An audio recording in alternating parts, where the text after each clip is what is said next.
बहुत दुखी हूं। आपने मेरी ही नहीं, देश की भावनाओं को व्यक्त किया सभापति जी।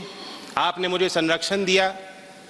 बड़ी अचंभा मुझे होती है कि हम चौधरी चरण सिंह जैसी शख्सियत को किसी गठजोड़ के बनने और तोड़ने और चुनाव लड़ने और जीतने तक सीमित रखना चाहते हैं।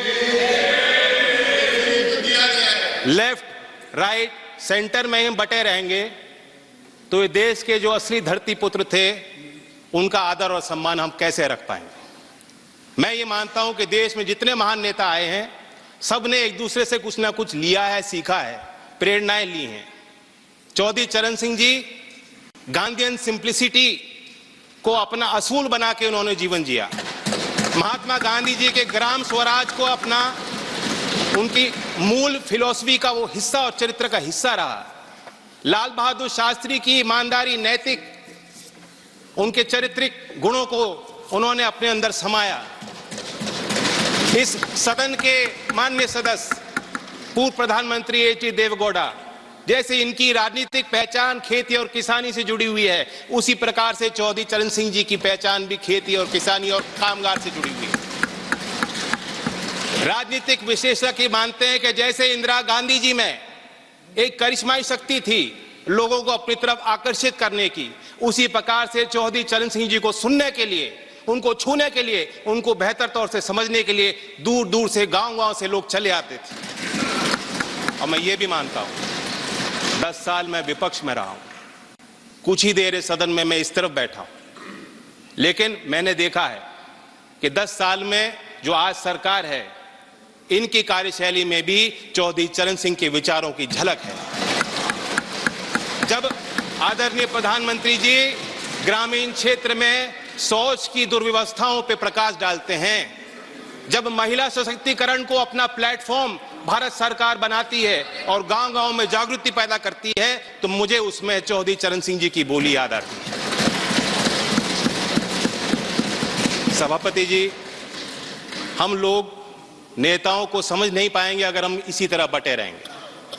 कुछ लोग, उनके अंदर भ्रम है, कुछ लोग ये भी कहते हैं, मानते हैं कि चौधरी चरण सिंह जी जाटों के नेता थे या सिर्फ किसानों की वकालत करते थे। ऐसा नहीं, वो विचारक थे और उनके इंटेलेक्चुअलिज्म पे जो टेरेंस जे बायर्स, जो प्रोफेसर थे oriental college in African studies London school में, यूनिवर्सिटी ऑफ लंदन में, उन्होंने किताब लिखी है चरण Singh 1902 to 87 an assessment.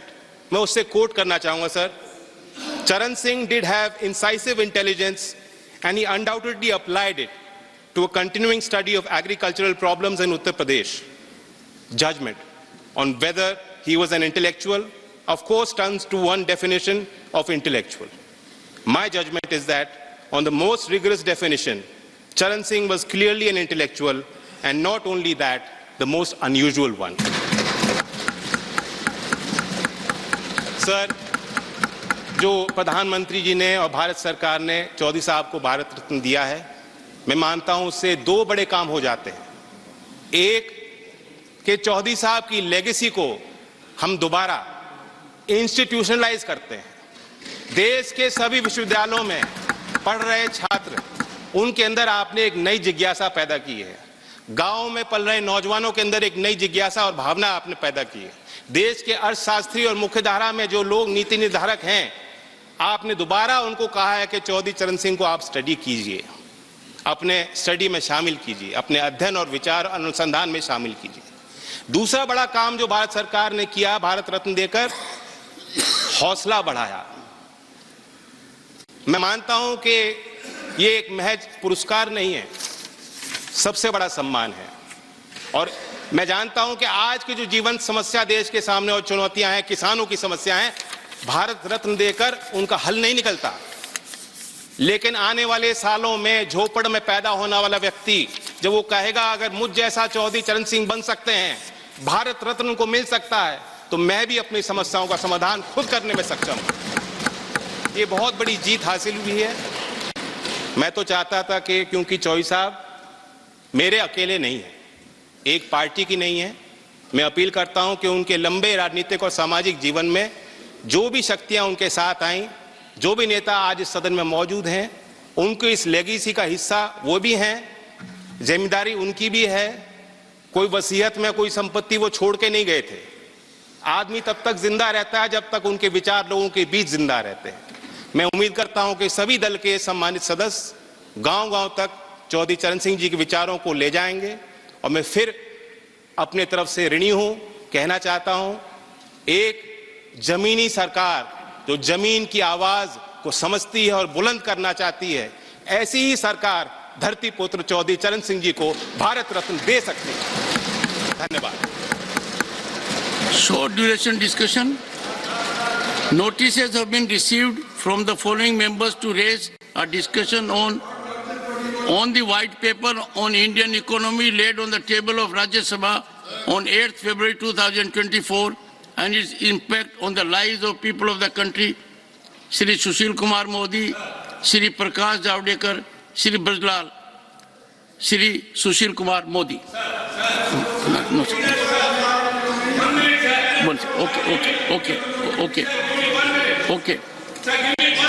Okay.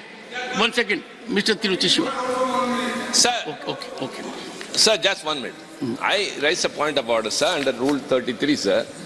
And 34 also says very clearly the allocation of time in regard to the bill or group of bills or other business as recommended by the committee shall be reported by the chairman or in his absence by the deputy chairman to the council and notified in the bulletin. Sir, we have not received anything, we have not decided anything. The white paper is very important, sir.